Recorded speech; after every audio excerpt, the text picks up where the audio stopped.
ధ్రువ చరిత్ర ఈరోజు 9వ అధ్యాయానికి ప్రారంభం. అతి అద్భుతంగా ధ్రువ మహారాజ్ నారదులు వారి గురుగారు తాలూకా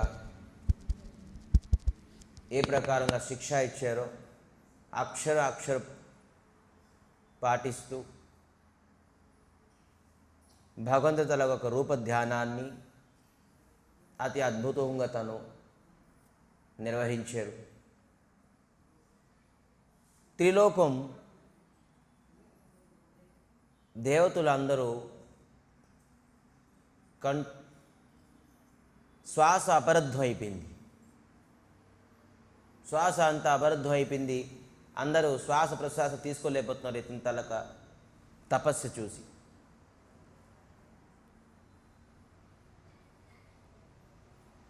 तो एव प्रसन्ना भयारुक्रमे तया एव प्रसन्न तो एवं उच्छन्न भया उरुक्रमे उच्छन्न भया అంటే ఏంటి? దేవతలు ఏ ప్రకారంగా భయపడుతున్నారో ఉరుక్రమే అంటే భగవంతుడి పేరు. స్వామికి ఉరుక్రమే అన్నారు. భగవంతుడు ఏం చేశారంటే ఉచ్ఛన్న భయ అంటే నిర్భయం ఇచ్చారు. మీకు ఏ ప్రకారంగా భయం లేదు, భయపడకండి. కృతావనామా ప్రయోస్త్రిభిష్టపం దేవతలందరికీ అందరూ వైకుంఠలోకానికి వెళ్ళిపోయారు. దేవతలందరూ మాకు ఏంటో ఈ ప్రకారంగా అవుతుంది, ఎప్పుడూ ఇలాగ అవ్వలేదు. ఈ విధానంగా ఏదో రాక్షసులు వచ్చారో, లేకపోతే అటాక్ చేశారో, లేకపోతే యుద్ధం అయ్యింది, లేకపోతే ఈ విధానంగా అయింది. కానీ ఈ ప్రకారంగా కంఠం ఊపిరి గాలి ఎప్పుడు ఏ విధానంగా శ్వాసని మాకు ఎప్పుడు అబరద్ధం అవ్వలేదు. అని ఈసారి ఈ విధానంగా అవుతుంది. స్వామి శరణ్యం మాకు రక్షించండి అని దేవతలందరూ వేడుకోవడంతో భగవంతుడు చెప్తున్నారు, తో ఏవం ఉచ్ఛన్న భయ నిర్భయం ఇచ్చారు. మీకేం ప్రాబ్లం లేదు, నేనున్నాను. సహస్రశీర్షా అపి తతో గరుత్మత వెంటనే సహస్రశీర్ష ఎవరు? భగవంతుడు. భగవంతుడు ఇక్కడ సహస్రశీర్ష పురుష సహస్రాఖ్య సహస్రపాత్ భగవంతుడికి వేదంలోని వర్ణిస్తున్నారు. సహస్రాఖ్య సహస్రశీర్ష భగవంతుడు విష్ణుమూర్తి. తతో గరుత్మత గరుడ వాహనంలోని కూర్చొని ఎక్కడికి వెళ్తున్నారు? మధువనానికి వెళ్తున్నారు. మాధర్వనం భృత్య దిదృక్షయాగత మధువనానికి వెళ్తున్నారు. ఎందుకు మధువనానికి వెళ్తున్నారు? అక్కడ ధ్రువ మహారాజ్ మధువనంలోని తపస్సు చేస్తున్నారు కాబట్టి వెళ్తున్నారు. ఏంటి ఇక్కడ చెప్పారు? భృత్య దిదృక్షయాగత. భృత్య అంటే ఏంటి? సేవకుడు, భక్తుడు.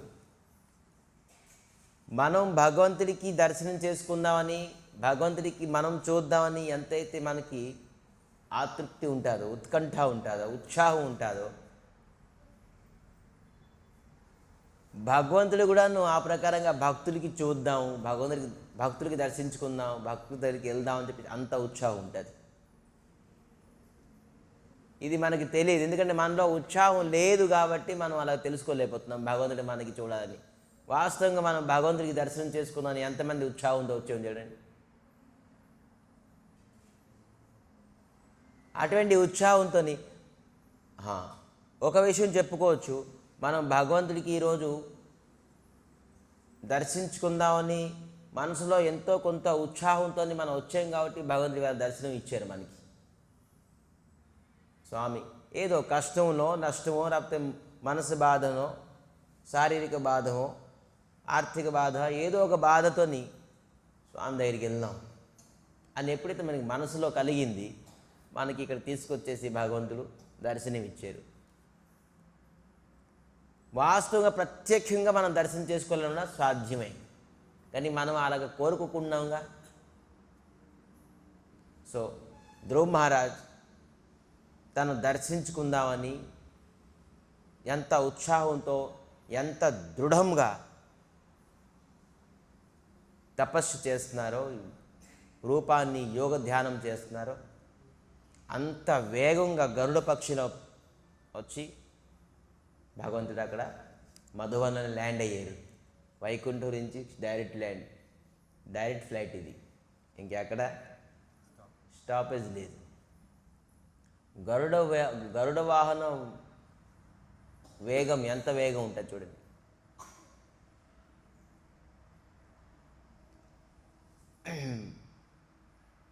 డైరెక్ట్గా ప్రత్యక్షం అవుతుందిగా, ఎందుకు గరుడ వాహనం రావడం? భగవంతుడు ప్రత్యక్షం అవలేదేంటి? అవ్వచ్చు భగవంతుడు, కానీ ధ్రువ మహారాజ్ ఎక్కడి నుంచో మధువనంకి వచ్చారుగా, అతను ప్రత్యక్షంగా వచ్చేసారేంటి? నారదులు చెప్పడంతో కాన్పూర్లో ఉండేవారు. కాన్పూర్ నుంచి బృందావనంకి వెళ్ళారు మధువనానికి నడుచుకుంటూ. పాపం చిన్న వయసు 5 సంవత్సరాలు, అంత దూరం నుంచి నడుచుకుంటూ వెళ్ళారు. నేను గరుడ వాహనాన్ని ఎందుకు వెళ్ళను? నేను కూడాను ఏ యథా మాం ప్రపద్యంతే తాం తథైవ. భక్తులు నాకు ఏ విధానంగా నన్ను పొందుదామని, తెలుసుకుందామని, చేరుకుందామని అనుకుంటారో, భగవంతుడు ఆ విధానంగానే మనకి చేరుకుంటారు, పొందుతారు, దర్శనమిస్తారు. సో అంత దూరంగా నడుచుకొని వచ్చారని చెప్పేసి కష్టమైనా కూడాను గరుడ వాహనంతో స్వామి మధువనానికి వచ్చి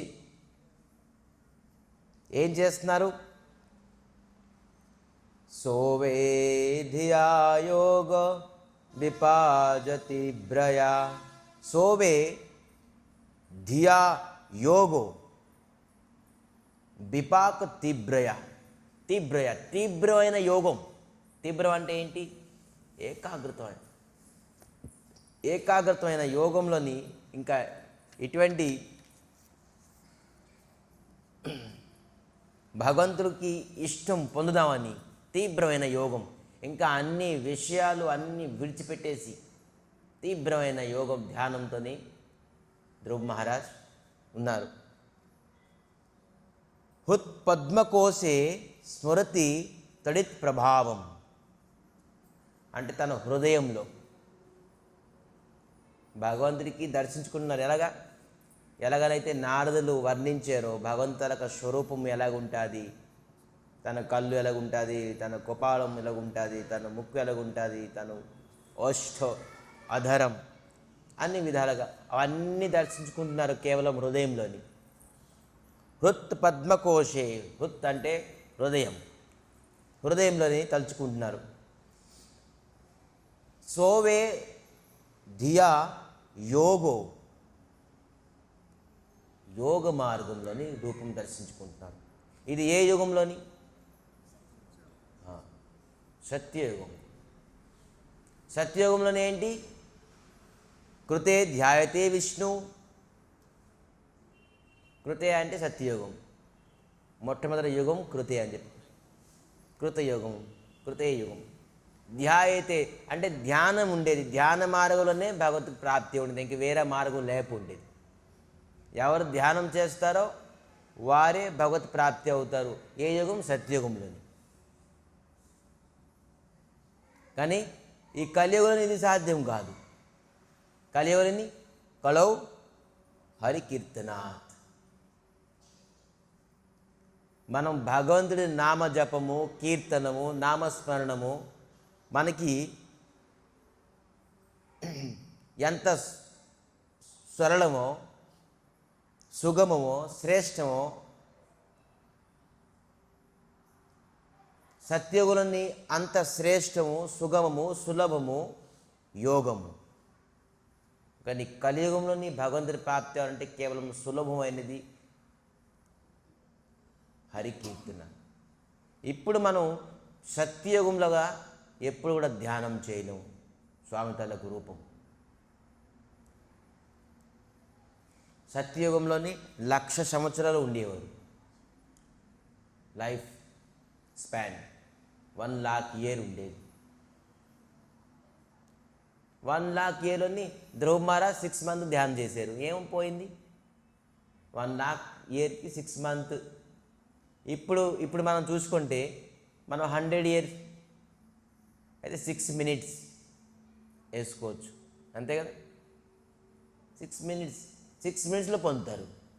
ఒకవేళ మనం ఆ విధానంగా కీర్తనం చేస్తే, నామజపం చేస్తే అప్పుడు 1,00,000 ఇయర్ కాబట్టి అలాగే ఉండేది. ఇప్పుడు 100 years కాబట్టి 6 minutesలో మనం పొందొచ్చు భగవంతుడికి అనుభవం. కానీ ఆ ప్రకారంగా తీవ్రంగా భగవంతుడి తలక ధ్యానం, భగవంతుడి తలక హరినామము కీర్తనం చేసి చూడండి. ఒక విషయం, భగవంతుడు చిన్మయమైన వస్తువు, ఆధ్యాత్మికమైన వస్తువు. భగవంతుడు ఆధ్యాత్మిక వస్తువు, చిన్మయ వస్తువు. మన శరీరము, కళ్ళు, ముక్కు, నోరు, మన శరీరము, ఇంద్రియాలు, మనసు, బుద్ధి, ఇది భౌతికమైన వస్తువు. రెండు వేరే. అది చిన్మయమైన వస్తువు, ఇది భౌతిక వస్తువు. భౌతిక వస్తువుతో ఎప్పుడూ చిన్మయ వస్తువుని దర్శించుకోలేము, స్పర్శించలేము, అనుభూతి పొందలేము. కదాచిత్ ఎప్పుడు కూడా అవ్వదు.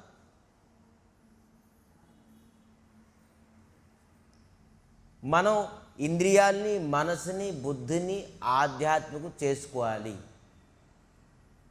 చిన్మయం చేసుకోవాలి. అప్పుడే మనం దర్శించుకోవచ్చు, స్పర్శించుకోవచ్చు, అనుభవం పొందొచ్చు. ఎప్పుడైతే మనం భౌతికులను ఉంటామో, రామకృష్ణ పరమహంస అని అందరికీ తెలుసు. ఒక వ్యక్తి వెళ్ళారు రామకృష్ణ పరమహంస దగ్గరికి వెళ్ళారు. ఈ వస్త్రంతో ఏముంది, వస్త్రం వేసుకొని ఏదైనా తినొచ్చు, ఏదైనా చేయొచ్చు. మనకి కావాల్సింది భగవంతుడు. భగవంతుడు ఏంటి? ఈ తింటే, అవి చేస్తే, ఇవి చూస్తే, ఇవన్నీ చూస్తారేంటి?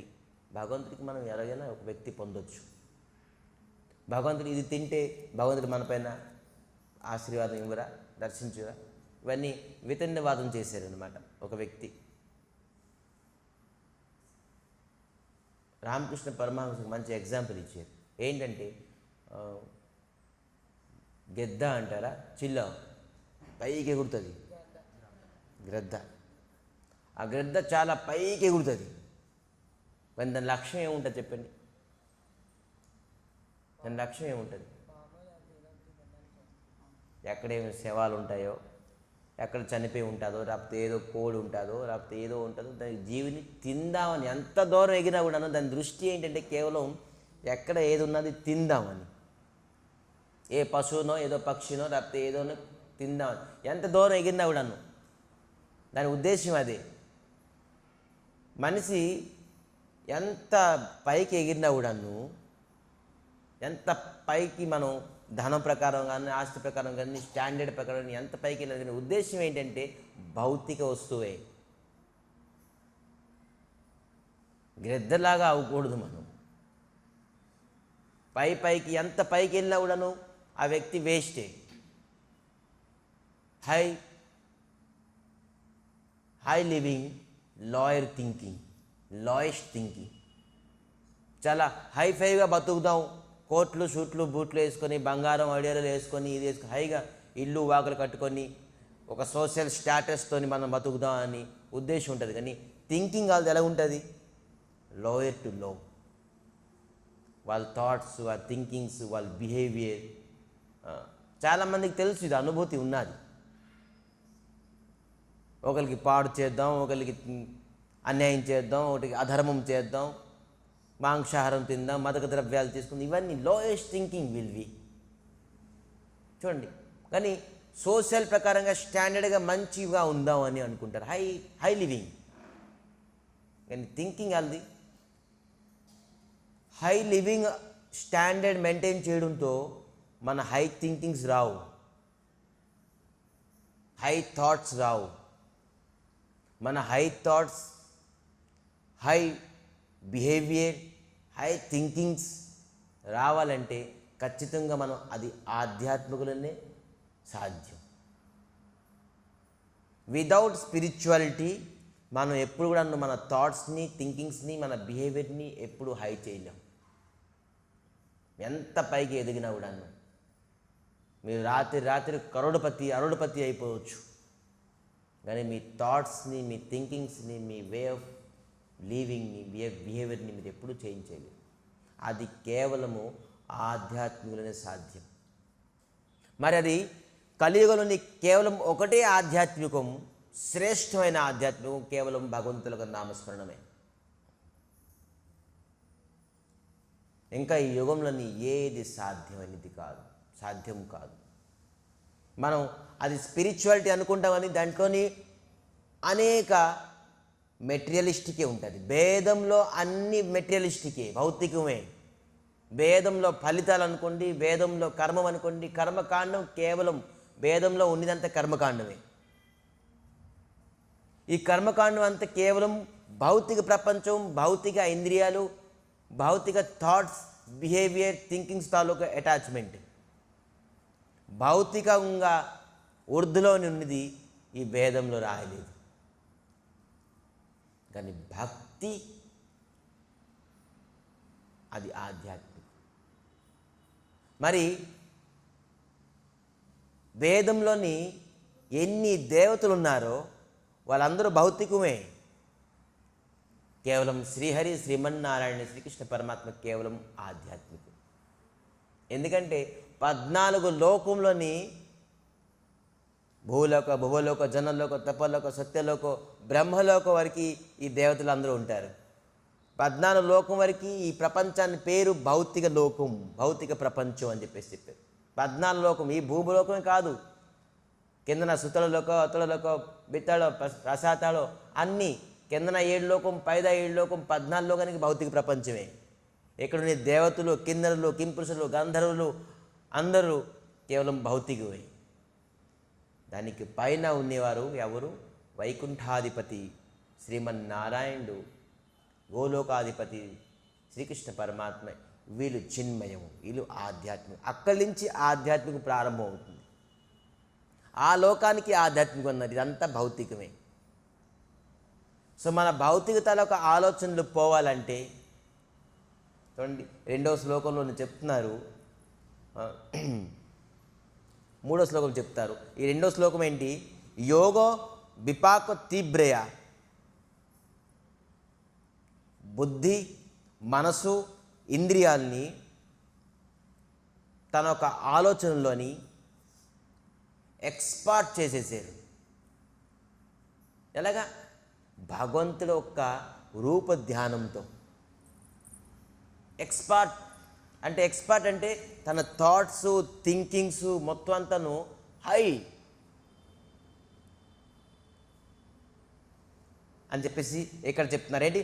హుత్ పద్మకోసే స్మృతం తడిత్ ప్రభా. మరి అంటారు తిరోహితం సోహో సేవ పలక్షే.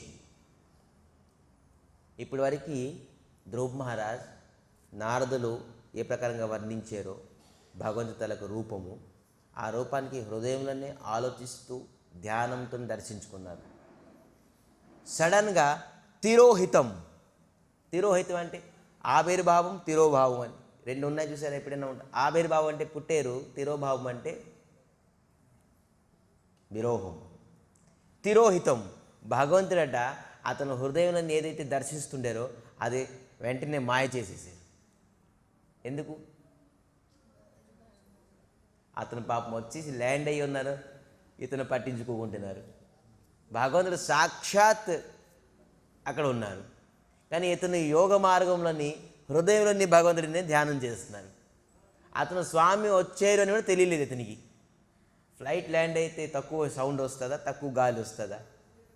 ఏంటి అది? గరుడ పక్షి వచ్చారు, ఎంత స్పీడ్గా వచ్చారు గరుడ పక్షి ఏమంటే వచ్చేటికి ఎంత గాలి, ఎంత ఇవన్నీ వస్తుంది, కానీ ఇతనికి ఏం తెలియలేదు. అంత ఫుల్ ధ్యానం. అందుకే చెప్తున్నారేంటి? తీవ్రయ అంటే అంత దృఢంగా తను ధ్యానంలో ఉన్నారు భగవత్ రూపాన్ని. సాక్షాత్ భగవంతుడు ఎక్కడ వచ్చినా కూడా నాకు తెలియలేదు ధ్రువ మహారాజ్. తర్వాత ఏమంటున్నారు? ఎప్పుడైతే మాయ అయిపోయిందో ఆ రూపము, ఇతను కంగారు పడ్డారు. అరే భగవంతుడు ఉండేవారు, ఇప్పుడు ఎక్కడికి వెళ్ళారు? చెప్తున్నారు బహిస్థితం బహిస్థితం తదవస్తదర్శః. కళ్ళు తీసి చూస్తే సాక్షాత్ భగవంతుడు ఏదైతే హృదయంలోని కనబడుతుండేరో అది సాక్షాత్ భగవంతుడు ఉన్నారు. సాక్షాత్కారం అయ్యారు భగవంతుడు. చూడండి ఎంత దృఢం. 5 సంవత్సరాల అబ్బాయి మొత్తం భూమండలానికి, మొత్తం దేవతలందరికీ కంఠ అవరోధం చేసేసారు. కేవలం 5 సంవత్సరాల అబ్బాయి. మొత్తం దేవతలు ఈ భూమి కంపమానం అయిపోయింది. భగవంతుడు సాక్షాత్ అక్కడికి వచ్చి దర్శనమిచ్చారు. జై శ్రీ హరి భగవానికి.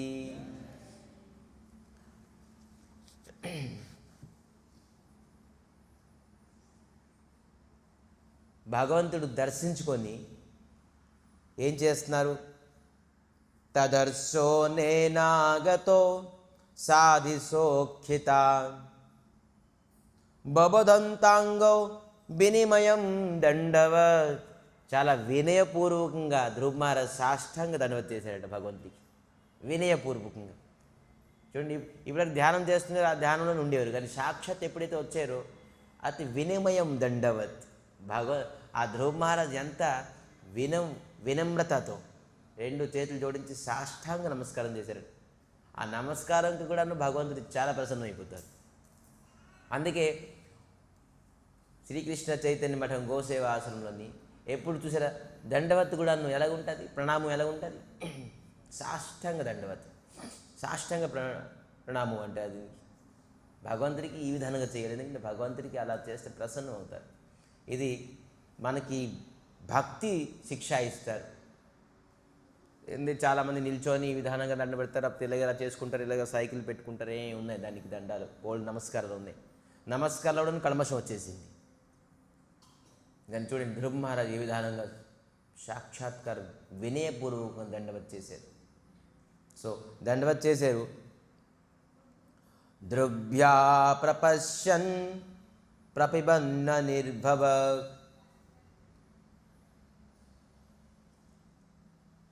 దండవత్ చేసి అతను చదువుకున్నారేంటి? ఏమైనా 5 సంవత్సరాల స్కూల్కి వెళ్ళలేదు, స్కూల్ అడ్మిషన్ లేదు, స్కూల్ అడ్మిషన్ అవ్వలేదు, ఏ పాఠశాలకి వెళ్ళలేదు, ఏ గురుకుల ఆశ్రమానికి వెళ్ళలేదు.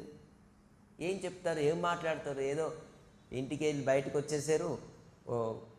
గురుగారు అమ్మ తిట్టారని, పిన్ని తిట్టారని చెప్పేసి అమ్మ చెప్పారు, నువ్వు ఇవన్నీ ఏడుస్తున్నావు ఎందుకు, శ్రీహరిని తప్ప నువ్వు నీకు ఎవరు దుఃఖం దూరం చేయరు అని చెప్పడంతో శ్రీహరిని పొందుదామని చెప్పేసి బయటకు వచ్చేసారు. దృఢంగా బయటకు వచ్చారు. నారదులు గురుదేవులు కలిశారు. ఎలాగైతే నువ్వు పొందుతావు అని చెప్పి శిక్ష ఇచ్చారు. అంతే, ఎలాగైతే శిక్ష ఇచ్చారో అదే పాటించారు. ఇతను వేదాంతాలు గురుకులాశ్రమాన్ని ఎలాగ మాట్లాడాలో భగవంతుడు కూడా తెలియదు ఇతనికి. అలాగ చూస్తూనే ఉన్నారు. కానీ మనసులోని నేను భగవంతుడికి ఏదో ఒకటి చెప్పాలి, ఏదో ఒకటి మాట్లాడాలి, గ్లోరిఫైకి ఏదో వర్ణించాలి భగవంతుల గుణగణాలని అని కోరుకున్నారు మనసులో. అందుకే చెప్తున్నారు ఇక్కడ, సోతం విపక్షతం అతోత్పదిం హరిం జ్ఞాతస్వ సర్వస్యోచ హృదయ అవస్థిత. భగవంతుడు మన హృదయం తాలూక భావనాన్ని గ్రహిస్తారు. ఇది కేవలం భగవంతుడే గ్రహించగలరు, ఇంకెవరు గ్రహించలేరు. దాని ఎగ్జాంపుల్గా చూడండి,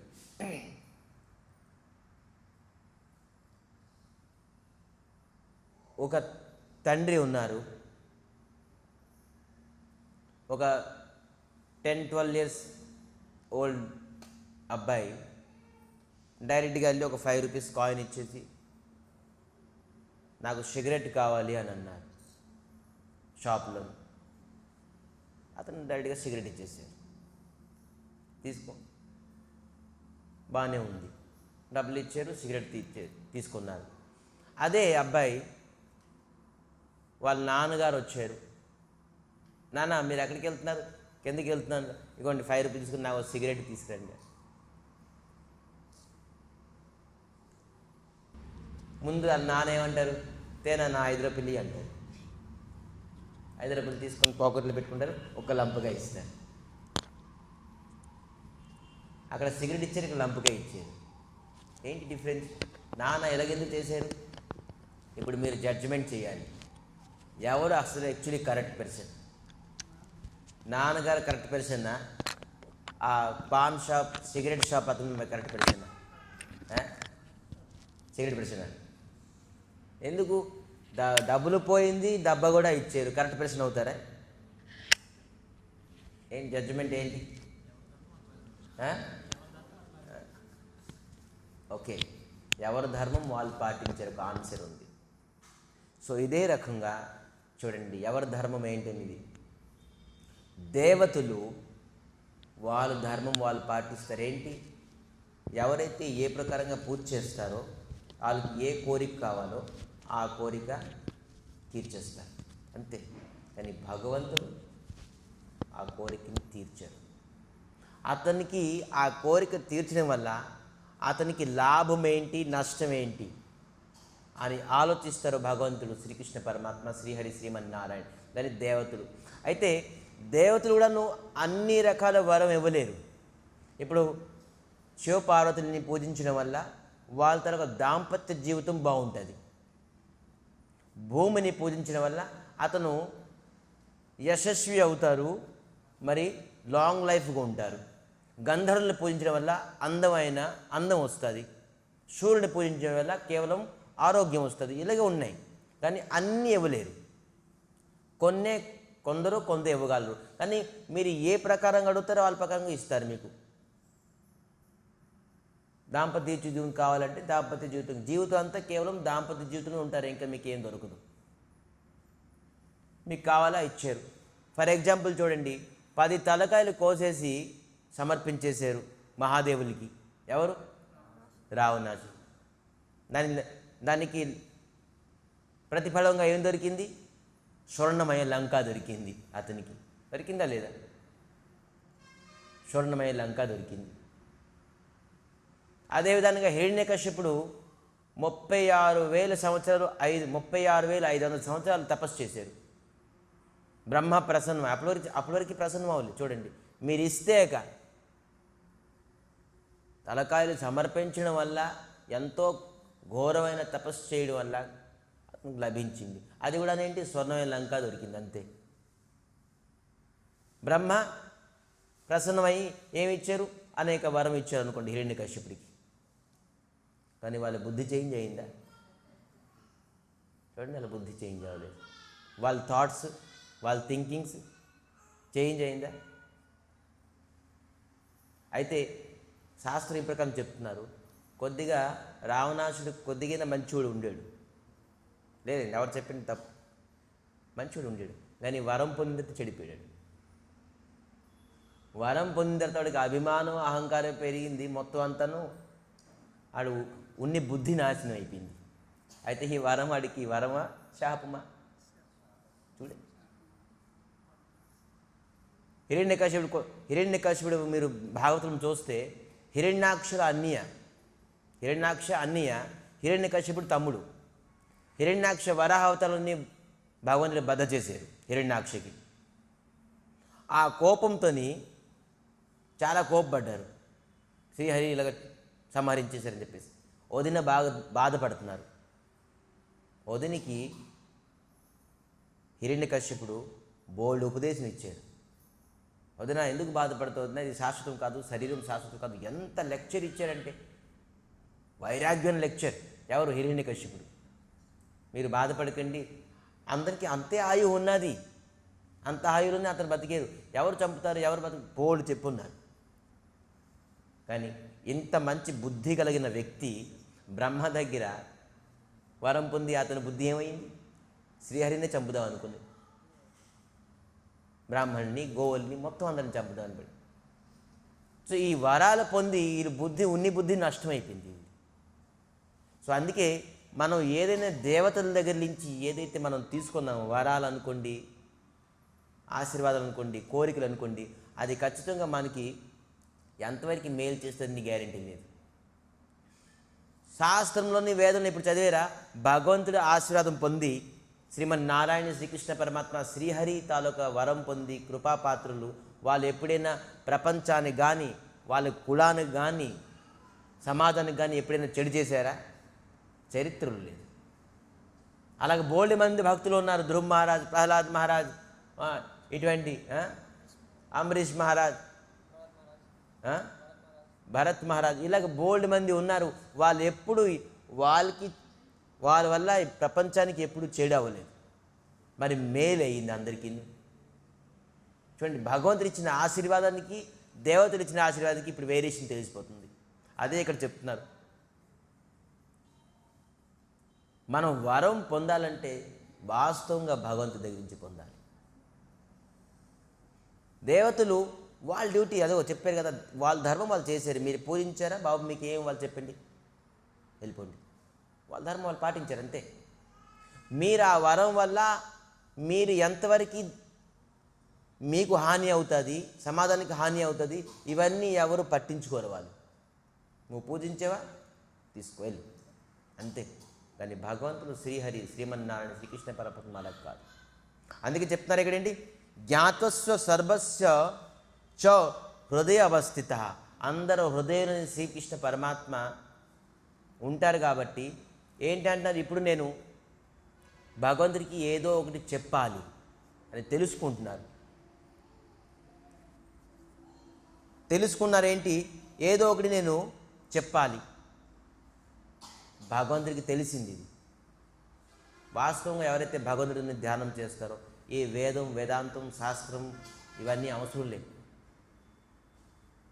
ఎవరైతే భగవంతుడికి వాస్తవంగా నిస్వార్థంగా స్మరిస్తారో భగవంతుడి వాళ్ళకి అన్ని రకమైన బుద్ధి, జ్ఞానము, అన్ని వైరాగ్యం అన్నీ ఇచ్చేస్తారు.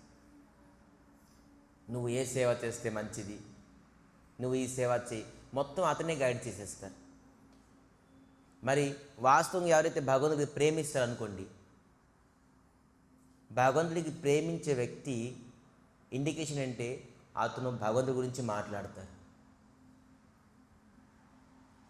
మనం ఫిలిం బాగుందో లేకపోతే సీరియల్ బాగుందో మనకు నచ్చింది మనసుకి, అంటే ఒక క్యారెక్టర్ నచ్చింది అనుకోండి, హీరో తాలూకుతో లేకపోతే ఫ్రెండ్స్ తాలూకుతో, అది మనం కీర్తిస్తాం లేదా, అరే భలే ఉంది, ఆ సీన్ బాగుంది, ఆ డైలాగ్ బాగుంది, ఆ సాంగ్ బాగుంది, కీర్తిస్తాం లేదా.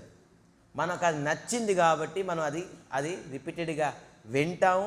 మరి అది ఎక్కడైనా ఫ్రెండ్స్తోని లేకపోతే రిలేటివ్స్తోని లేకపోతే మనం చర్చించుకుంటాం. మళ్ళీ ఎవరైతే భగవంతుడికి వాస్తవంగా ప్రేమిస్తున్నారో, లైక్ చేస్తున్నారో, భక్తి చేస్తున్నారో వారు ఖచ్చితంగా కీర్తిస్తాడు భగవంతుడికి. అయితే స్వామి నేను ఏ ప్రకారం కీర్తిస్తాను నాకేం తెలియదు, కానీ నేను ప్రేమిస్తాను భగవంతుడికి. మీరు ప్రేమిస్తారని ఎప్పుడైతే ప్రేమిస్తారో భగవంతుడి మీకు అన్ని ప్రకారంగా బుద్ధి ఇచ్చేస్తారు. భగవంతుల గుణగణాలను కీర్తించడానికి అన్నిటికంటే భగవంతుల గుణగణాలను కీర్తించేది ఏంటి తెలుసా? హరే కృష్ణ హరే కృష్ణ కృష్ణ కృష్ణ హరే హరే, హరే రామ్ రామ్ రామ్ హరే హరే. మీరు ఒక వ్యక్తికి భగవంతుడి శ్రీకృష్ణ పరమాత్మ గురించి ఏదో చెప్దాం అనుకుంటున్నారు, చెప్పాలి. ఎవరికి తెలీదో మనం ఏదైతే విన్నామో, ఏదైతే తెలుసుకున్నామో, ఏదైతే చదివామో అది ఇతరులకి చెప్పాలి. మనం అనావశ్యక చర్చ చేయకుండాను భగవంతులకు గుణగణాన్ని కీర్తించాలి. ఎక్కడైనా ఆఫీస్లో అనుకోండి, కాలేజ్, స్కూల్, ఎక్కడైనా 5 నిమిషాలు మనకు దొరికింది ఈ రాజకీయ నాయకుల గురించి, సమాజం గురించి, లేకపోతే క్రికెట్ గురించి, ఫిలిం గురించి మనం చర్చించుకున్నామా? మనం జాబ్ చేస్తున్నట్టే మూగోలుగా మనం చేస్తున్న పని బోల్డ్ విషయాలు మాట్లాడి మనం చేస్తాం పని. ఆ విషయం ఆలోచించినప్పుడు భగవంతుడి చర్చ ఉండాలి.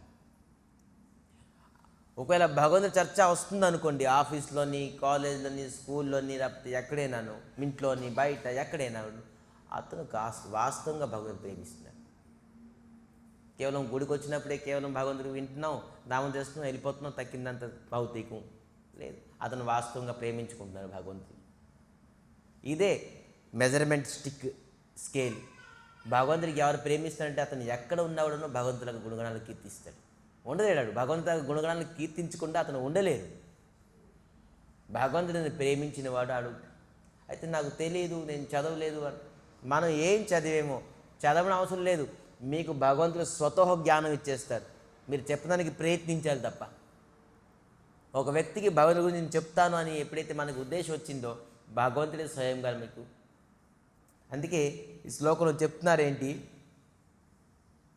పోస్పర్శ బాలం పోస్పర్శ బాలం కృపయా కపోలో. ఏంటి ఏంటి కుతాంజలిం. పాపం కుతాంజలి అంటే ఈ విధానంగా వినయపూర్వకంగా ధ్రువ మహారాజు వీళ్ళగా నిల్చున్నారట, 2 చేతులు జోడించి కుతాంజలి. అది మామూలు సంఘం. మనం ప్రతి ఆర్తికి వేదధ్వనితోని భగవంతుడికి గ్లోరిఫై చేస్తున్నాం. శంఖం ఎందుకండి ఊదుతారు, ఏంటి అవసరం? మనకి వేదం తెలియదు, కానీ శంఖం ఊదడం వల్ల ఆ సమయంలోని వేదధ్వనిలో మనకు తెలియదు, అది వేదధ్వని. భగవంతుడు ఇప్పుడు దర్శనమిస్తారు, మనందరికీ వేదధ్వనితోని శంఖంతో ఆహ్వానం చేస్తున్నాం. మనం శంఖము వేదధ్వని తలొక ప్రతీకం. ఎప్పుడైతే శంఖము ఎప్పుడైతే ధ్రువ మహారాజుకు స్పర్శించేశారో, ఇది చెప్పే ముందు ఒకటి చెప్తాను చూడండి. ఇక్కడ ఏం చెప్తున్నారు, జ్ఞాతస్య సర్వస్య చ హృదయ అవస్థిత. భగవంతుడు అందరూ హృదయంలోని అవస్థితి ఉంటారు. గుజరాత్లోని ఒక భక్తులు నరసింహ మెహతా అని విన్నారు ఎప్పుడైనా? నరసింహ మెహతా అని ఉన్నారు, చాలా అద్భుతమైన భక్తులు. ఆ నరసింహ మెహతా భగవంతు తలక గుణగణాలను నిరంతరంగా కీర్తించేవారు. కానీ పేదవారు, వాళ్ళ అన్నయ్య ఉండేవారు, ఇతను తమ్ముడు, ఇద్దరికి వివాహం అయి ఉన్నారు.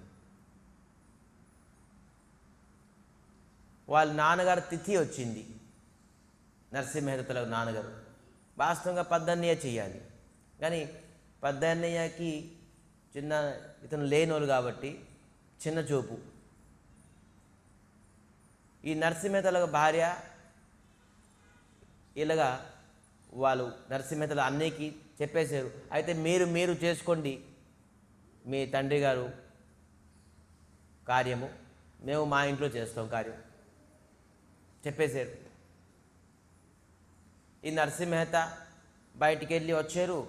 భార్య అన్నారు, ఇప్పుడు మీ అన్నయ్య గారు వేరే చేసుకుంటారు, మీ నాన్నగారి తాలూకా కార్యము మనం వేరే చేసుకుందాం.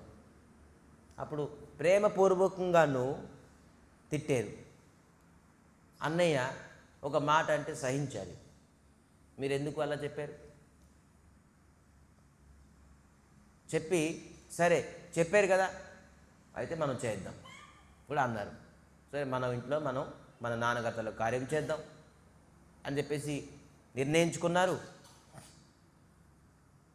ఇంట్లో చూసేప్పటికి ఏమీ లేవు. భార్య పొద్దున్న లేచారు, వెళ్ళండి ఈరోజు మీ నాన్నగారి కార్యం నెయ్యి కావాలి, నెయ్యి తీసుకుని నెయ్యితోనే చేయాలి, నెయ్యి తీసుకురండి, మరి అనేక బ్రాహ్మణులు మీరు పిలండి, మన ఇంట్లోని ఈరోజు చేస్తాం.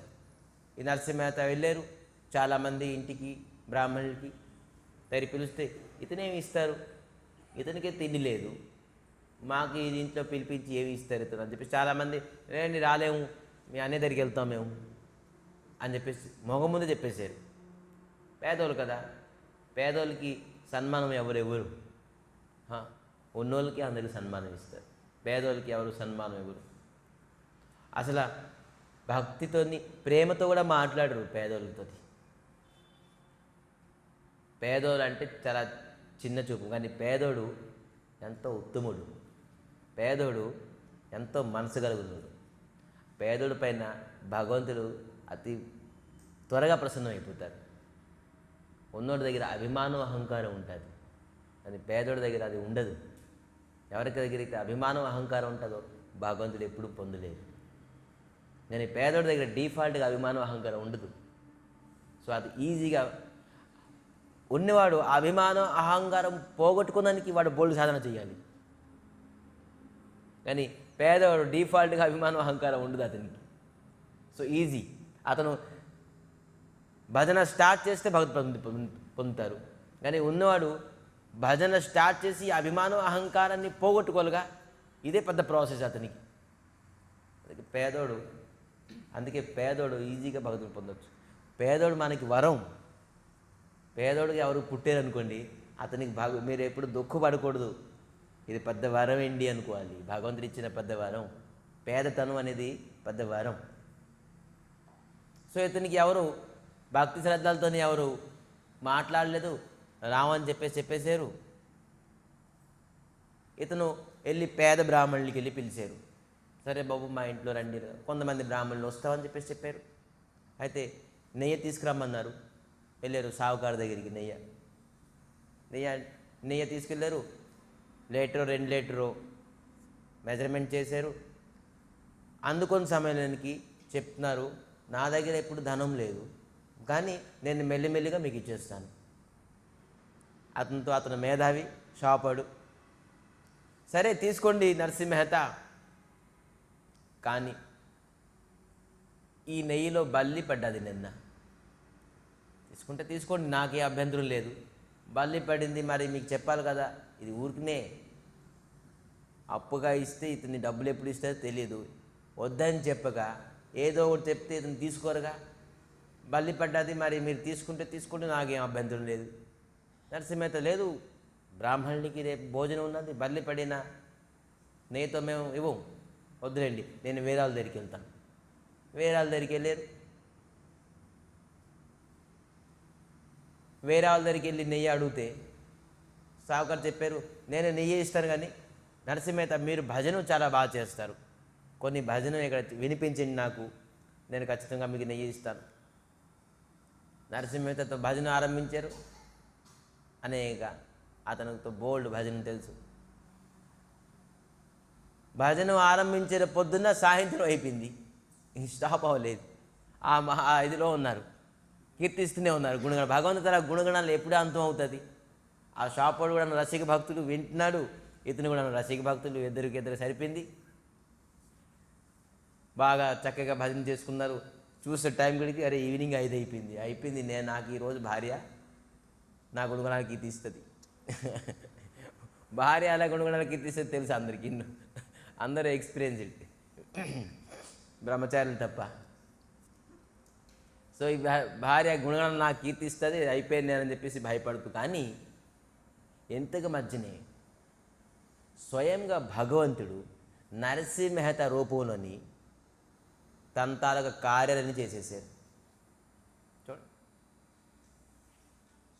పొద్దున్నే వచ్చారు నరసింహ మెహతా రూపంలోని భగవంతుడు. నెయ్యి తెచ్చారా? నెయ్యి మొత్తం క్యాటరింగే తీసుకొచ్చేసాను. ఏం క్యాటరింగ్? మొత్తం దేవతలతో సహా వచ్చేసారు నరసింహ మెహతా. అక్కడే వాళ్ళే వండారు. ఇటువంటి వంట సువాసన. వాళ్ళ స్త్రీ కూడా ఉండలేదు. భగవంతుడు వస్తే పంగ పార్షదులు అందరిని తీసుకొస్తారు, ఒకరే వస్తారేంటి? అతని తక్కువ మనిషి ఏంటి?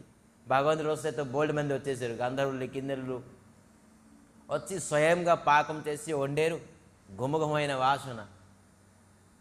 బ్రాహ్మణులు ఆ వాసన చూసేసి వాళ్ళ అన్నయ్య దగ్గరికి వెళ్ళి అందరూ కూడా ఇటుపక్క వచ్చేసారు. ఏంటి ఆ వాసన? నరసింహ మెహతా ఇంట్లోని 100 మంది పిలిస్తే 1000 మంది అయిపోయారు.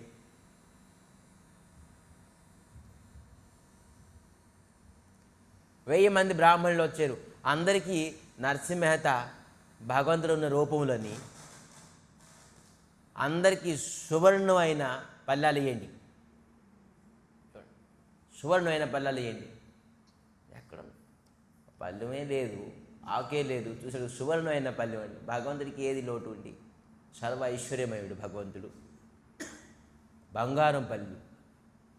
బంగారం పళ్ళుతోనే వడ్డిస్తున్నారు.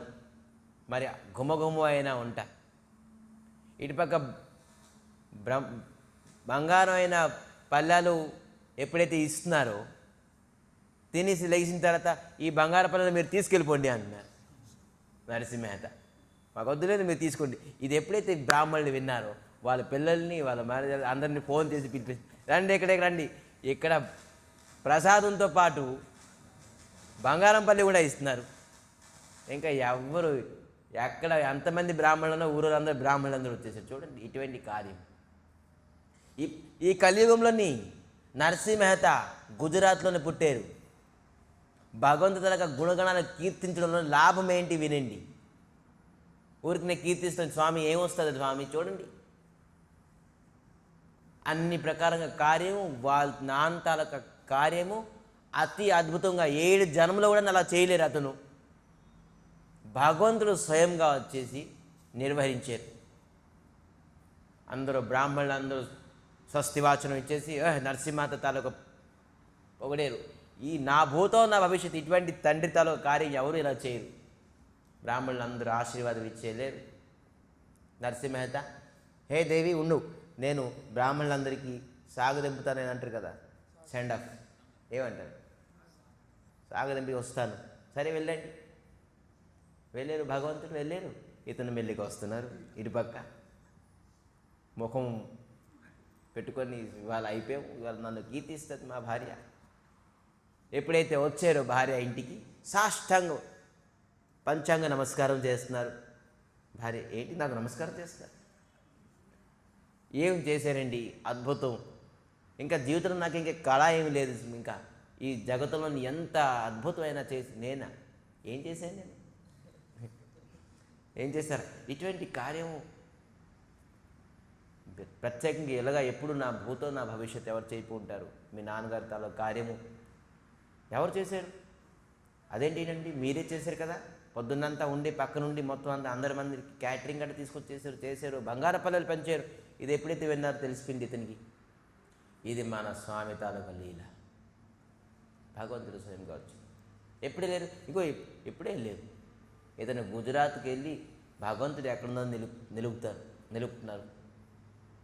ఆ గుజరాత్లో భగవంతుడు నిలకడం ఏంటి అంటే, ఈ కథ చెప్పడానికి ముఖ్యమైన కారణం ఏంటంటే, భగవంతుడు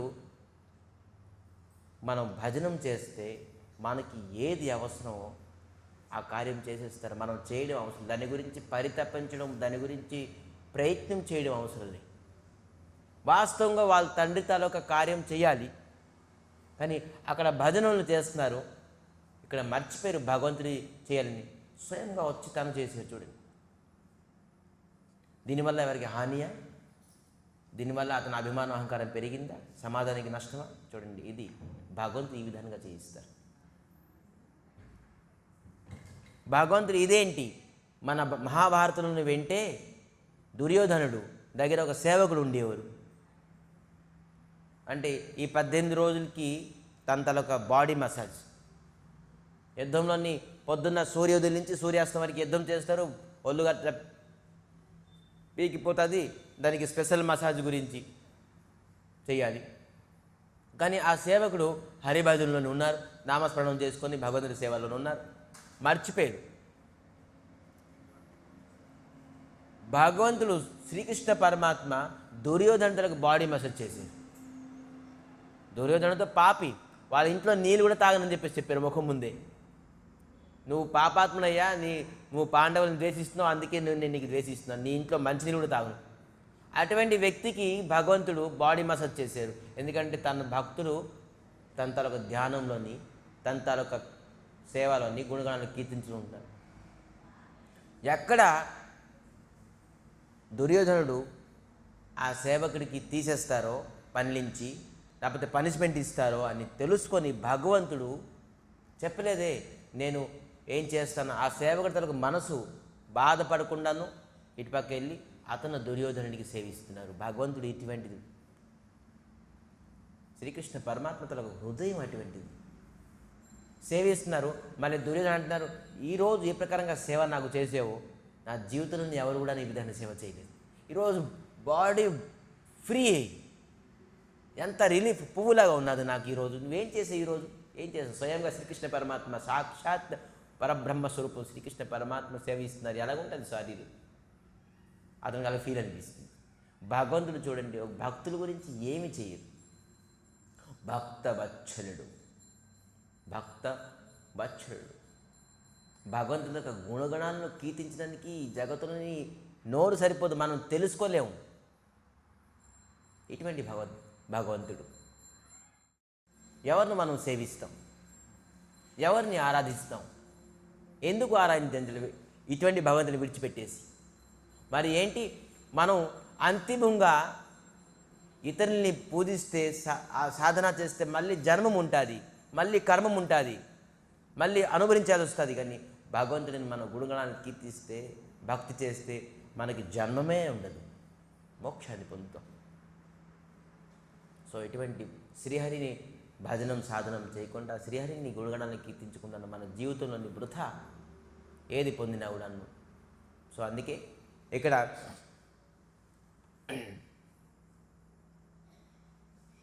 భగవంతుడి తల జ్ఞానం రావాలంటే మనం దానికి ఏదో కంఠోపాతం చేయడం అవసరం లేదు, ఏదో చదివేయడం అవసరం లేదు. భగవంతుడి గుణగణాలను కీర్తించడం ఒకరికి చెప్పాలని మనస్తత్వం ఉండాలి, కానీ ఖచ్చితంగాను మనకి అన్ని జ్ఞానం మనకి వచ్చేస్తుంది, చెప్పాలి. ఎందుకంటే మనం ఎక్కడికి వెళ్ళినా భగవంతుడి యొక్క గుణగణాలను కీర్తించాలి. ఎందుకంటే అతనే వాస్తవంగా ప్రేమిస్తున్నారు. భగవంతుడి గుణగణాలను కీర్తించిపోతే మనం ఈ భౌతిక ప్రపంచంలో విషయాలు మనం మాట్లాడుతున్నామంటే మనం భౌతిక ప్రపంచంగా ప్రేమిస్తున్నాం. అందరికీ ఏం లేకపోయినా హరే కృష్ణ చెప్పండి, హరే కృష్ణ చేయమని చెప్పండి. భగవంతుడి తాలూకా ఏదైతే మనం విన్నామో తెలుసుకున్నామో ఆ విషయం చెప్పండి. 10 మంది మీ దగ్గరికి వచ్చి మాట్లాడతారు అనుకోండి, మీరు ఎప్పుడు భగవంతుడి తాలూకా గుణగణాలను కీర్తించారు అనుకోండి, అతనేంటి బాబు ఎప్పుడు కృష్ణుడు భగవంతుడు అంటారే. కొంతమంది వస్తారు మీ దగ్గరికి, కొంతమంది రారు. దానివల్ల మీకు ప్లస్సే. 10 మెంబర్స్లోని 5 మెంబర్స్ ఎప్పుడు రారు మీ దగ్గరికి, ఎప్పుడు చెప్తే భగవంతుడిని మాట్లాడుతాడు అతను అని చెప్పేసి. 5 మెంబర్స్ వినడానికి వస్తాడు. అతని దగ్గరికి వెళ్తే మంచి విషయాలు తెలుసుకొస్తున్నామయ్యా, మంచి వ్యక్తి అతను. ఆ 5 మెంబర్స్ వల్ల అట్లీస్ట్ మీరు వాళ్ళకి ఇచ్చినట్టు ఉంటారు, మీరు కూడా కీర్తించినట్టు ఉంటుంది. 10 మంది ఉండి లాభం ఏంటి మీకు? వాళ్ళ వల్ల మీకు ప్రయోజనం లేదు. కానీ 2 మెంబర్స్ అయినా 1 మెంబర్ అయినా మీరు గుణగణాలకి ఎవరు వచ్చినా కేవలం భగవద్ విషయాలు చెప్పండి. మన బోల్డ్ మందితో పరిచయం అవసరం లేదు, బోల్డ్ మందితో మన సమయం వృధా చేయడం అవసరం లేదు. ఒక వ్యక్తి ఉన్నా కూడాను అతనికి భగవంతుడి గురించి చెప్పండి, ఏ లేకపోయినా హరే కృష్ణ గురించి చెప్పండి, భగవంతుడి యొక్క మంత్రం గురించి, భగవంతుడి యొక్క నామం గురించి మహిమ చెప్పండి. సో ఈ విధానంగాను ఎప్పుడైతే ధ్రువ మహారాజు తాలూకా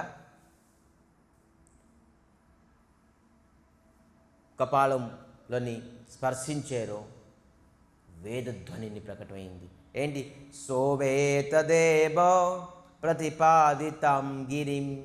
గిరిం అని చెప్తే మాటలు స్టార్ట్ అయ్యాయి. అప్పటి వరకు ధ్రువ మహారాజు భగవంతుడిని దర్శనం చేసుకొని ఏం మాట నోట్ల నుంచి మాట రాలేదు. ఏమొచ్చు అతనికి? ఏబిసిడి నేర్చుకున్నారా? ఆల్ నేర్చుకున్నారా? ఏం తెలియదు. గురుగారు చెప్పింది బ్లైండ్గా విన్నారు, చేశారు, అంతే. అతను కూడా అడగలేదు. దర్శించిన తర్వాత నేను ఏం చెప్పాలి, ఏం అడగాలి కూడా చెప్పలేదు నారదుడు. మైండ్ బ్లాక్ అయిపోయింది. కేవలం అలా చూసుకున్నారు. కానీ ఎప్పుడైతే స్పర్శించారో అప్పుడు ఏంటి? ప్రతిపాదితాం గిరిం, వాక్యాలు స్టార్ట్ అయ్యాయి స్పర్శించడంతో. ఏంటి? దైవీం పరిజ్ఞాత పరమాత్మ నిర్ణయ. ఏంటి? దేవి పరిజ్ఞాత. ఒకటేంటి? దేవి పరిజ్ఞాత అంటే వేదం. వేదంలోని భగవంతుడికి ఏం చెప్పారో అన్నీ స్టార్ట్ చేశారట. మళ్ళీ ఏంటి? పరమాత్మ నిర్ణయం. ఆత్మ మరి పరమాత్మ ఏంటి నేను తెలుసుకున్నాను స్వామి అంటే, భగవంతుడు ఎవరు, జీవుడు ఎవరు నేను తెలుసుకున్నాను అని చెప్పేసి చెప్తున్నారు. జీవుడు తాలూకా మహాత్మ ఏంటి, పరమాత్మ భగవంతుడి యొక్క మహాత్మ ఏంటి నేను తెలుసుకున్నాను. ఏం తెలుసుకున్నారు చూడండి, కేవలం శంఖం స్పర్శిస్తే తెలిసిపోయినారు అన్ని. మరి ఏమంటున్నారు? తం భక్తి భావో, అన్నిటికంటే మీ భక్తిని నేను ఇంకా ఎక్కువ తెలుసుకున్నాను. 3 విషయాలు చెప్పారు ఇక్కడ. వేదం, రెండోది భగవంతుడు మరి జీవుడితో ఉన్న సంబంధం, మూడోది భక్తి. అంటే ఏంటి? సంబంధ, అభిదయ, ప్రయోజనం. ఏ శాస్త్రంలోనే 3 విషయాలు ఉంటాయి. ఏంటి? సంబంధ, అభిదయ, ప్రయోజనం. ఇది ఎప్పుడైనా ఈ 3 వర్డ్స్ గుర్తుపెట్టుకోండి. సంబంధం అంటే భగవంతుడికి నాకు ఏంటి సంబంధం, తల్లిదండ్రికి నాకు ఏంటి సంబంధం, భార్యకి నాకు ఏంటి సంబంధం, నా పిల్లలకి నాకు ఏంటి సంబంధం అని మనకు తెలుసు. కానీ భగవంతుడితో నాకు ఏంటి సంబంధం తెలియదు. ఎప్పుడైతే భగవంతుడు స్పర్శించారో ఆ సంబంధం తెలిసింది. స్వామి మీతో నాకు ఏంటి సంబంధం తెలిసింది అంటున్నారు. సంబంధ జ్ఞానం అంటారు దీనికి. సంబంధ జ్ఞానం. భగవంతుడి తాలూకా హరే కృష్ణ మహామంత్రం చాంటింగ్ చేయడంలోని ఇదే వేదధ్వని కలియుగంలోని ప్రభుపాద్ పర్పోర్ట్ రాస్తున్నారు. మహామంత్రం జపం చేయడమే వేదం తాలూకా ధ్వని. ఈ మహామంత్రం సాధారణమైన నామము, సాధారణ శబ్దము కాదు అని చెప్పి చెప్తున్నారు ప్రభుపాదులు. వేదధ్వనితో సమానం. మీరు హరే కృష్ణ చేస్తున్నారంటే కేవలం ఇది వేదమే. ఎందుకంటే వేదం తాలూకా సారాంశం హరే కృష్ణ కృష్ణ కృష్ణ హరే హరే, హరే రామ్ రామ్ రామ్ హరే హరే.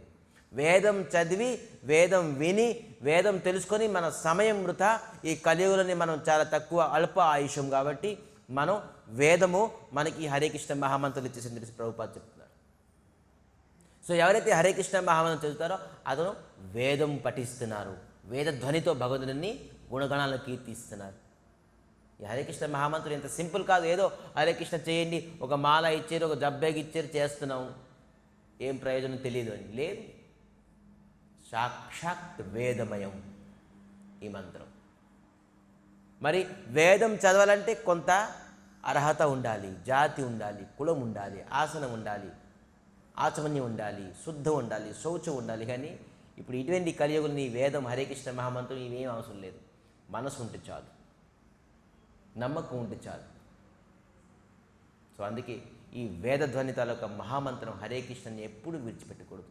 సమయం ఉంటే ఖచ్చితంగాను మనం ఇది హరే కృష్ణ అంతతః 16 మాల చేయాలి. ఒక వ్యక్తి భగవంతుని పొందాలని ఎవరికైతే ఆశ ఉన్నదో, ఎలాగా దృఢ నిశ్చయం ఉన్నదో ధ్రువ మహారాజుకి, దృఢ సంకల్పం ఉన్నదో నేను ఖచ్చితంగా భగవంతుడిని పొందుతాను, దర్శించుకుంటానని చెప్పేసి, ఎవరికైతే భగవంతుడిని నేను ఈ జన్మలను పొందుతాను, దర్శించుకుంటాను, నేను చనిపోయిన తర్వాత భగవంతుడికి వెళ్ళిపోతానని చెప్పేసి ఎవరికైతే ఉన్నదో దృఢ నిశ్చయము, దృఢ సంకల్పము, అటువంటి వ్యక్తి ఖచ్చితంగా 16 మాల చేయాలి.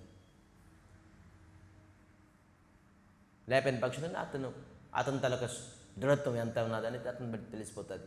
నాకు సమయం లేదు అని చెప్పేసి చెప్తారే, ఇది ప్రభుపాదులు అంగీకరించనుకుంటున్నారు. 3 రకాలుగా 8 గంటలు మనం సంసారం పోషించడానికి కష్టపడాలి. 8 గంటలు మన శరీరాన్ని గురించి, 6 గంటలు పడుకోవాలి, తినడం, ఇంకా నిత్య కర్మము, ఇంకా 8 గంటలు మినిమం భగవంతుడి గురించి ఇవ్వాలని చెప్పేసి చెప్తున్నారు అకార్డింగ్ టు టైం స్టాటస్. కానీ మనం 8 గంటలు కాదు, ప్రభుపాదులు మనకు డిక్రీజ్ చేసేసారు 1.5 అవర్, గంటన్నర చెప్పు. నువ్వు 8 గంటలు చెవులు వేయలేవు, కానీ కలియుగంలో నాకు తెలుసు, నువ్వు గంటన్నర చెప్పు పెట్టు, గంటన్నర చెప్పు నువ్వు హరినామస్మరణం చేయి. హరే కృష్ణ కృష్ణ కృష్ణ హరే హరే, హరే రామ్ రామ్ రామ్ హరే హరే. 16 మాల్లో గంటన్నరలో అయిపోతుంది చాలు. 24 గంటలు 8 గంటలు ఇచ్చారు, 8 గంటలని మళ్ళీ డిక్రీజ్ చేసేసారు, గంటన్నర చెప్పు చేయి చాలు. మనం దానికి కూడా మనం దృఢ సంకల్పం లేకపోతే మనలోనే ఫాల్ట్, కానీ ఇంకా దేనికి మనం నిందించకూడదు. సో మన సంకల్పం అట్లీస్ట్ ఇన్ని రోజులు మనం ఇన్ని జీవితాన్ని అనేక సమయం గడిపేశాం, ఇప్పుడు మనం వృథా చేయకూడదు. ఉఠోరే భాయ్ ఆర్త సమయనాయ్ కృష్ణ భజివారే అసిచే సంసారే. కృష్ణుని భజించడానికి మనం ఈ సంసారంలో వచ్చాం, మనకి ఇంకా సమయం లేదు. ఇంకా సమయం ఉన్నదనుకుంటే అతను వృథా, నష్టం చేసుకోకండి సమయం. అందుకే ఇటు ధ్రువ మహారాజ్ తల చరిత్రను మనకి ఇది నేర్చుకోవచ్చు. చెప్తున్నారు ఇక్కడ, పరిస్థితోరు ప్రసవం ధ్రువక్షిత. ఎవరైతే పరిస్థితోరుం అని చెప్తే దీని అర్థం ఏంటి? ఎవరైతే ఈ కథ, ఈ ప్రసంగం వింటారో వాడు ప్రసిద్ధుడైపోతాడు. ప్రసిద్ధుడు అంటే ఏంటి? Name and fame. ధ్రువ మహారాజుకి అంత 6 మంత్స్లోనే భగవంతుని పొందారని చెప్పేసి జగత్తు అంతా కీర్తించింది. ఎవరైతే ఈ ధ్రువ చరిత్ర వింటారో వాళ్ళ తాలూకా నేమ్ కూడాను ఆడు ప్రసిద్ధుడైపోతాడు. ఎందుకంటే ఈ చరిత్ర విని ఎవరు కూడా ఊరుకోలేరు. ఖచ్చితంగా నేను కూడా భగవంతుని స్మరిస్తాను, నేను కూడా భగవంతుని పొందుతాను. చిన్న అబ్బాయి, 5 సంవత్సరాల అబ్బాయి, అంత దృఢ సంకల్పంతో 6 నెలల్లో భగవంతుని పొందారు. నాకు ఎంత వయసు వచ్చింది, నాకు ఎంత తెలిసి వచ్చింది భగవంతుడు అంటే ఏంటి అనేది, అయినా కూడా నేను ఎందుకు సంకల్పం చేయను? నేను సంకల్పం చేస్తాను, ప్రతిరోజు 16 మాల చేస్తాను. ఖచ్చితంగా ఆ సంకల్పం వస్తుంది. ఎప్పుడైతే ఈ సంకల్పం వస్తుందో అతను ఖచ్చితంగా ప్రసిద్ధుడైపోతాడు. సో అందుకే ప్రసిద్ధ, అందుకైనా పరిశ్రుతోరు ప్రసిద్ధం. మరేంటి శ్రభశం. శ్రభశం అంటే ఏంటి? శ్రభశం అంటే ఏంటి? ఎవరైతే ఇది వింటారో శ్రవణం, ఎక్కడికి వెళ్తారు? ధ్రువోక్షిత, అతను కూడా ధ్రువలోకానికి వెళ్తారట. చూడండి, శాశ్వతమైన ధ్రువలోకం. కళపము క్షయం అయినా కూడాను ఈ ప్రపంచం అంతా నష్టం అయిపోతుంది, కానీ ధ్రువలోకం నష్టం అవ్వదు, తెలుసా? భగవంతుడు ఒక విషయం వినండి, ఈ ఈ ప్రసంగంలోని మనకి విచిత్రమైనది ఏంటంటే, ఎప్పుడైతే ధ్రువ మహారాజ్ భగవంతుడిని పొందుదామని చెప్పేసి ప్రారంభించారో అక్కడే భగవంతుడు ఒక లోకాన్ని సృష్టించేశారు. పొందకుండానే, వరం ఇవ్వకుండానే భగవంతుడు ఒక లోకాన్ని సృష్టించారు. మా భక్తుడి కూడా తపస్సు చేస్తున్నాడు, అతను నాకు పొందుతారు, నేను అతను అడగపోయినా కూడా నేను ఒక ధ్రువలోకం ఇస్తాను. ఎందుకంటే అతని మనసులో ఏముండేది?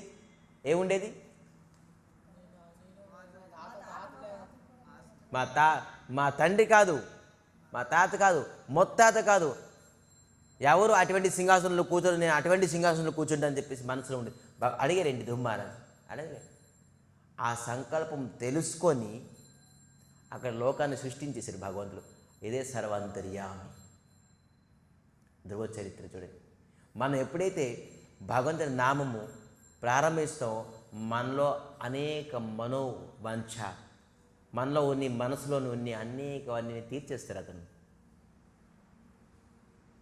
ఎందుకంటే అతనే మన హృదయాన్ని నిరంతరంగా సర్వంతర్యామ రూపంగా ఉన్నారు కాబట్టి మన ఏంటి అభిలాష అతనికి తెలుసు.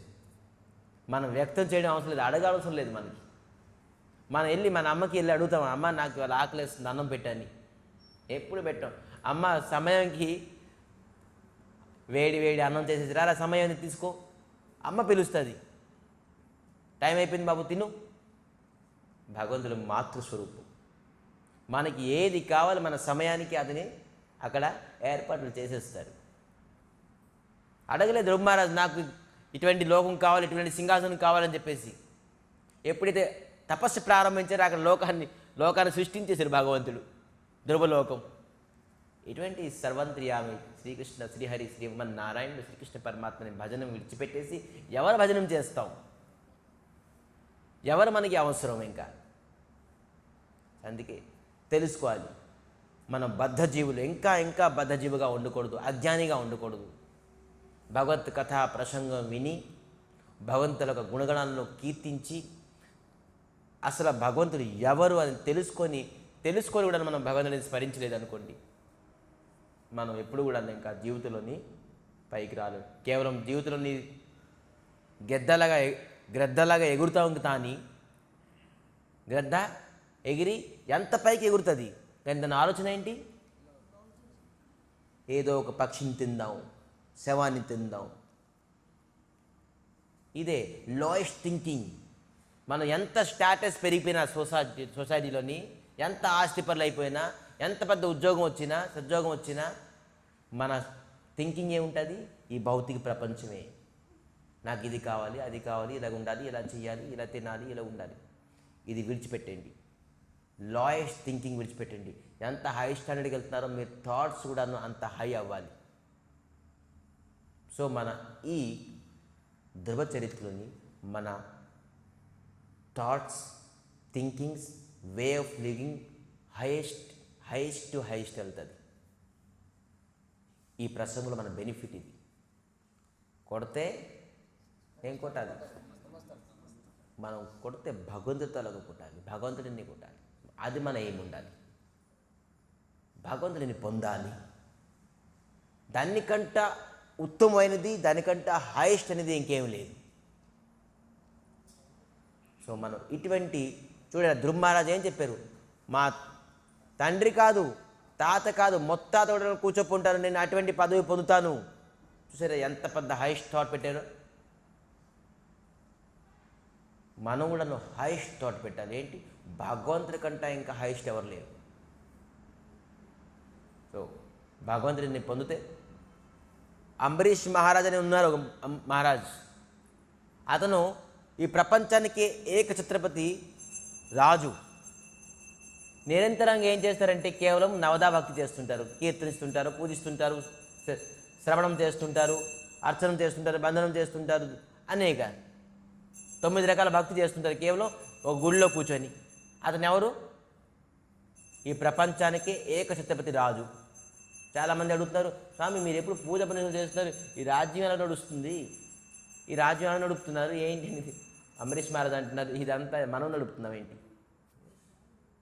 మరి ఆ రాజ్యంలోని ఇతర రాజ్యం ఎవరైతే అటాక్ చేద్దాం అనుకుంటే పొద్దున్న ఎవరు చేయలేరు, అంత బలిష్టమైన సైన్యం ఉన్నది వాళ్ళకి.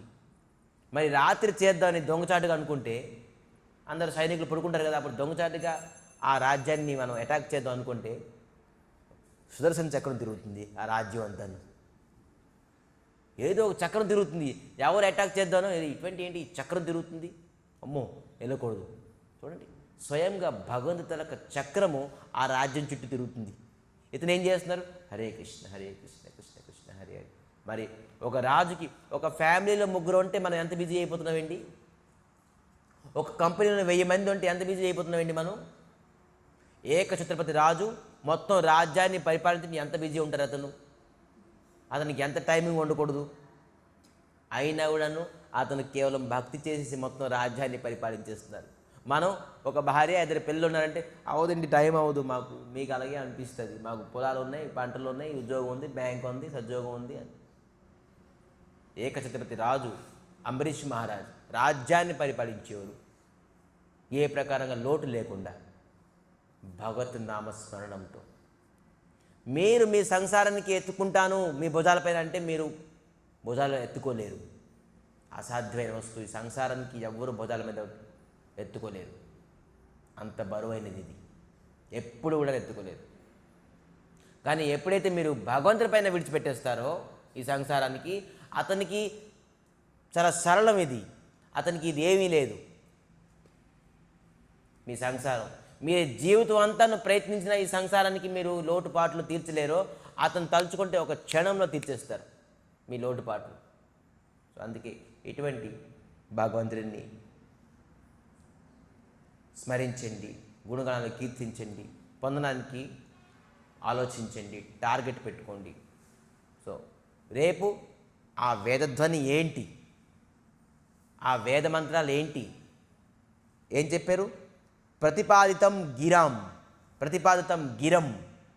ఆ గిరం అంటే ఏంటి? ఆ వాక్యాలు మధురమైన చిన్న అబ్బాయి, 5 సంవత్సరాల అబ్బాయి ఏంటి ఆ మధురైన వాక్యాలతో చెప్పున్నారు? 12 శ్లోకాలతో చెప్పున్నారు. ఎన్ని? ఈ 12 శ్లోకాలు 12 ఆదిత్య అంటారు. 12 సూర్యుడితో సమానం అంట. ఒక్కొక్క శ్లోకం ఒక్కొక్క సూర్యుడితో సమానం అని పోల్చారు.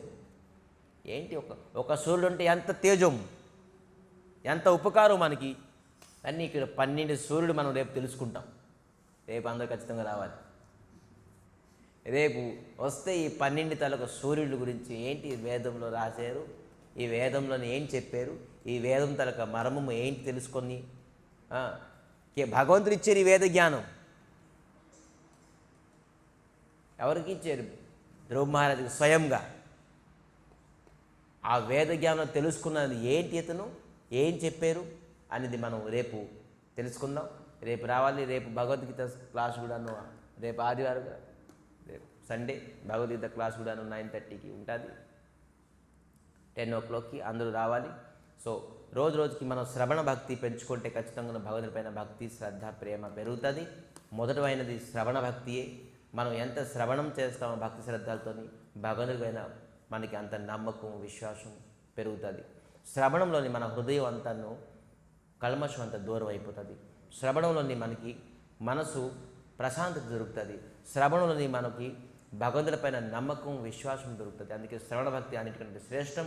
అందరూ శ్రవణం చేసి వాళ్ళ తాలూకా హరిభక్తిని సులభంగా పొందాలని కోరుకుంటూ ఈరోజు కథాన్ని విశ్రామం చేస్తూ వంఛాకల్పతరుభ్యశ్చ కృపా సింధుభ్యేవ చ పతితానం పావన విష్ణుభ్యో నమో నమః.